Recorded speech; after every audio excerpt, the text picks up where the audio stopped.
ሰላምታችን በእያላችሁበት ድረስ እንደምናላችሁ የተወደዳችሁ ተመልካቾች ከአማራ ሚዲያ ኮርፖሬሽን ደሴ ስቱዲዮ ለሰዓቱ ያዘጋጀናቸውን ዜናዎች ወደ እናንተ እናደርሳለን። ከዜናዎቹ ጋር ደጀናንባቸው አብሬያችሁ ቆያለሁ። በቅድሚያም የደሴ ከተማ አስተዳደር ጤና መምሪያ 4 ሚሊዮን ብር የሚገመት የሕክምና መሳሪያዎች ድጋፍ ተደረገለት።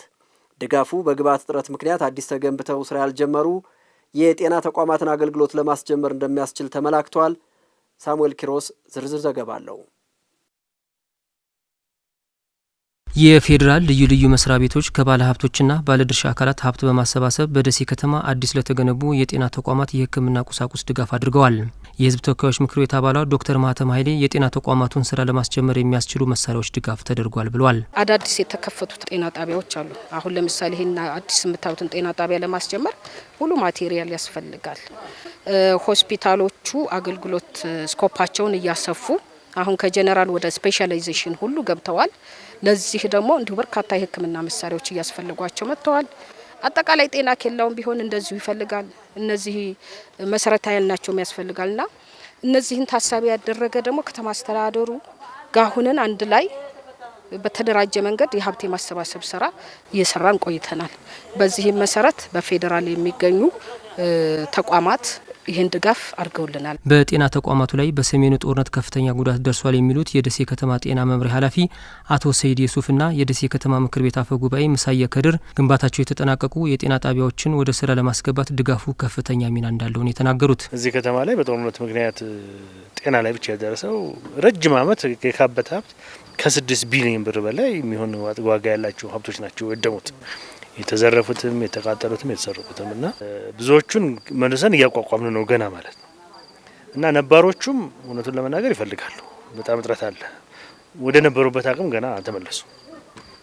በየደረጃው ያለ አካል የሚችለውን ያክል እያደረጋል። ሁለተኛ በጣም ብዙ አዲስ ተቋም ገንብተናል እዚህ ከተማ ላይ። ስለዚህ እነዚህ ተቋማቶች ባዶ ናቸው።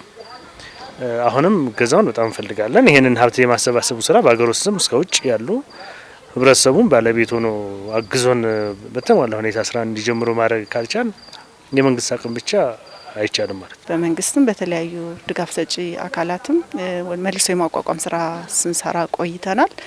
እንግዲህ ያው የጤናው ዘርፍ ደግሞ የመጀመሪያ ተጎጂ እንደነበር ይታወቃል፣ ያው እንደምታስታውሱት።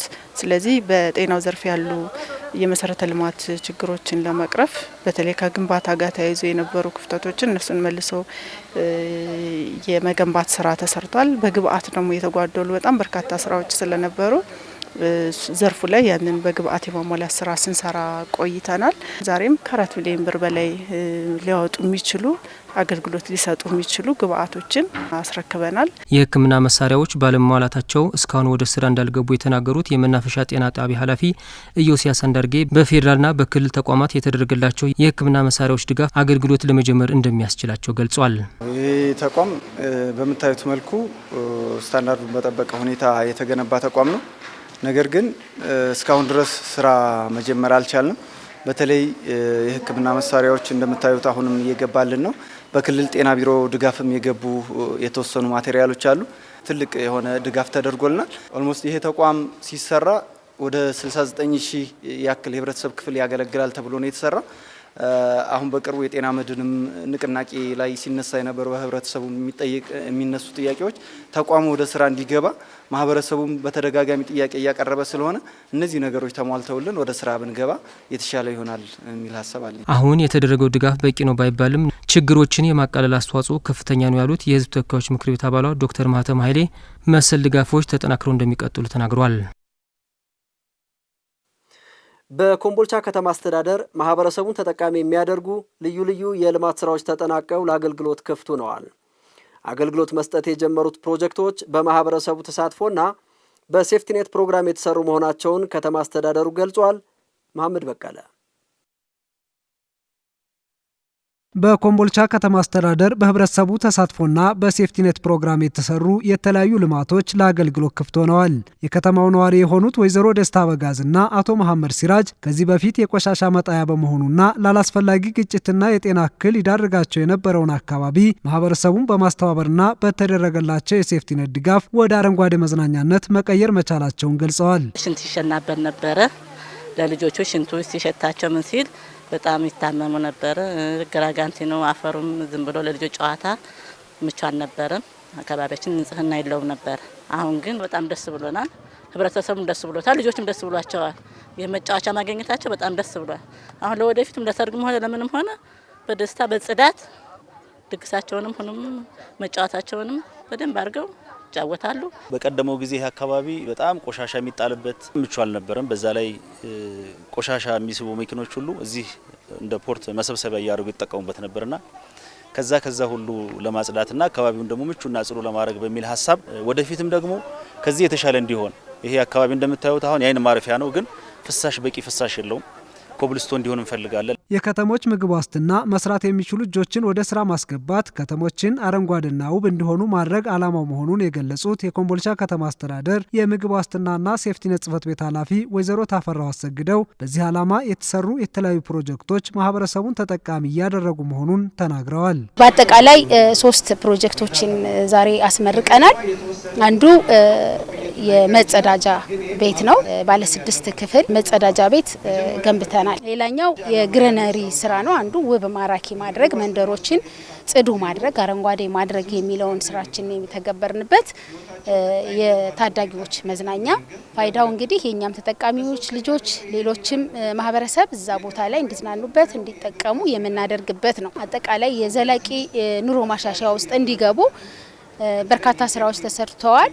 ይህንን ደግሞ አንዱ ችግራቸውን የምንቀርፍበት የመስሪያና የመሸጫ ቦታ በመስራት ነውና በ9.5 ሚሊዮን ብር ግንባታ አጠናቀን ለስራና ክህሎት በማስረከብ 42 የሚሆኑ ተጠቃሚዎችን ለይተናል። የኮምቦልቻ ከተማ አስተዳደር በተለያየ ደረጃ የሚገኙ የህብረተሰብ ክፍሎችን ተጠቃሚ የሚያደርጉ የልማት ስራዎችን እያከናወነ መሆኑን የከተማ አስተዳደሩ ምክትል ከንቲባ ወንዶሰን ልሳነ ወርቅ ገልጸዋል። ለአገልግሎት ክፍት የተደረጉት የልማት ስራዎች ዝቅተኛ የማህበረሰብ ክፍሎችን ተጠቃሚ ለማድረግ በቅንጅት የተሰሩ መሆናቸውን አመላክተዋል። ከተሞች እንግዲህ የተለያየ በማህበረሰብ ክፍል የሚኖሩባቸው ናቸው። ዛሬ እያስመረቅናቸውና እያየናቸው ያሉትን አንዱ የሚያያዙት እንግዲህ የዝቅተኛ ህብረተሰብ ክፍሎችን በምግብ ዋስትና ፕሮጀክት ድጋፍ የሚሰሩ ፕሮጀክቶች ናቸው ማለት ነው። 1268 የሚሆኑ የምግብ ዋስትና ተጠቃሚዎችን እናስመርቃለን ማለት ነው። ከነዚህ ከ1268 ተመራቂዎች ውስጥ በንግድ በምግብ ዋስትና ተጠሪ ጽሕፈት ቤት በከተማ አስተዳደሩ ጋር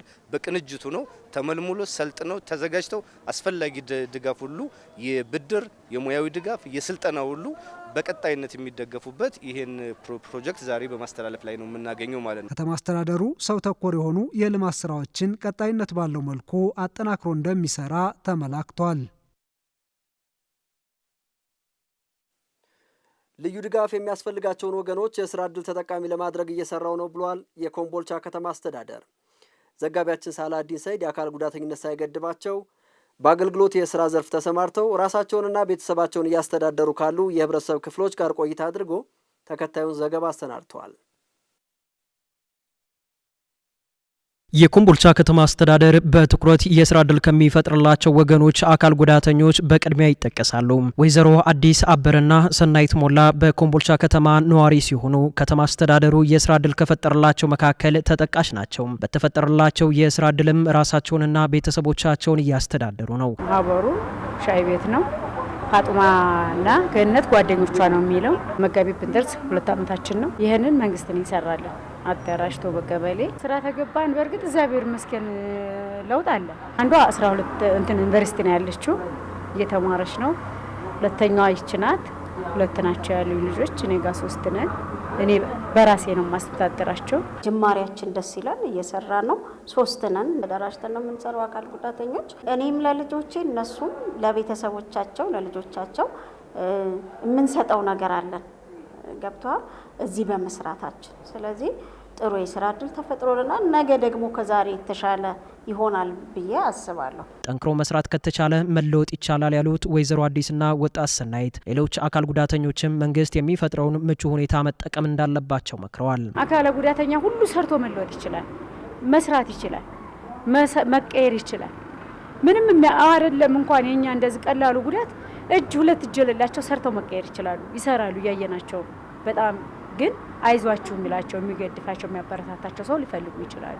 አካል ጉዳተኞች ማለት ደግሞ በጉዳት አልባው መካከል የተሰኩ ጌጦች ናቸው እንጂ አለመቻል አይደለም። ምንም አካል ጉዳተኝነት ከመስራት ከመማር የሚያግድ ነገር አይደለም። በከተማዋ ከ1300 በላይ አካል ጉዳተኞች መኖራቸውን የጠቀሱት የኮምቦልቻ ከተማ አስተዳደር ሴቶች ህጻናትና ማህበራዊ ጉዳይ መምሪያ የማህበራዊ ጥበቃ ቡድን መሪ አበባ አስናቀም በባለፉት 6 ወራት 64 አካል ጉዳተኞችን በተለያዩ የስራ ዘርፎች በማደራጀትና ስልጠና በመስጠት ወደ ስራ እንዲገቡ ማድረግ መቻሉን ገልጸዋል። በልብስ ስፌት ሲንጀር ማለት ነው፣ በዶሮ እርባታ፣ በቁርስ ቤትና በኮፒ ማሽን ተደራጅተው ወደ ስራ ወደ 64 የሚሆኑ አካል ጉዳተኞች የተሰማሩ ሲሆን ድርጅቱ እንደነዚህ አካል ጉዳተኞች ከ1.8 ሚሊዮን ብር ያላነሰ ወጪ አውጥቶ እነዚህ ሰዎች በአሁኑ ሰዓት ወደ ስራ ተሰማርተው የራሳቸውን ኢኮኖሚ አቅም ማጎልበት የቻሉበት ሁኔታ ተፈጥሯል። በቀጣይም ከአጋር አካላት ጋር በመተባበር በከተማዋ ለሚገኙ አካል ጉዳተኞች የስራ ዕድል ለመፍጠር በትኩረት እንደሚሰራም አቶ አበበ ጠቁመዋል።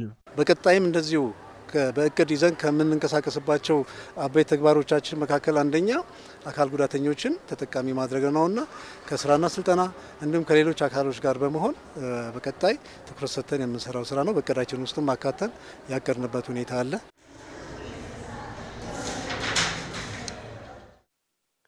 የተወዳጁ ተመልካቾች ከአማራ ሚዲያ ኮርፖሬሽን ደሴ ስቱዲዮ ለሰዓቱ ያዘጋጀናቸው ዜናዎች የተከታተላችኋቸው ናቸው። አብራችሁ ስለቆያችሁ ከልብ እናመሰግናለን። ከዜናዎቹ ጋር ደጀን አምባቸው ነበርኩ። ጤና ይስጥልን።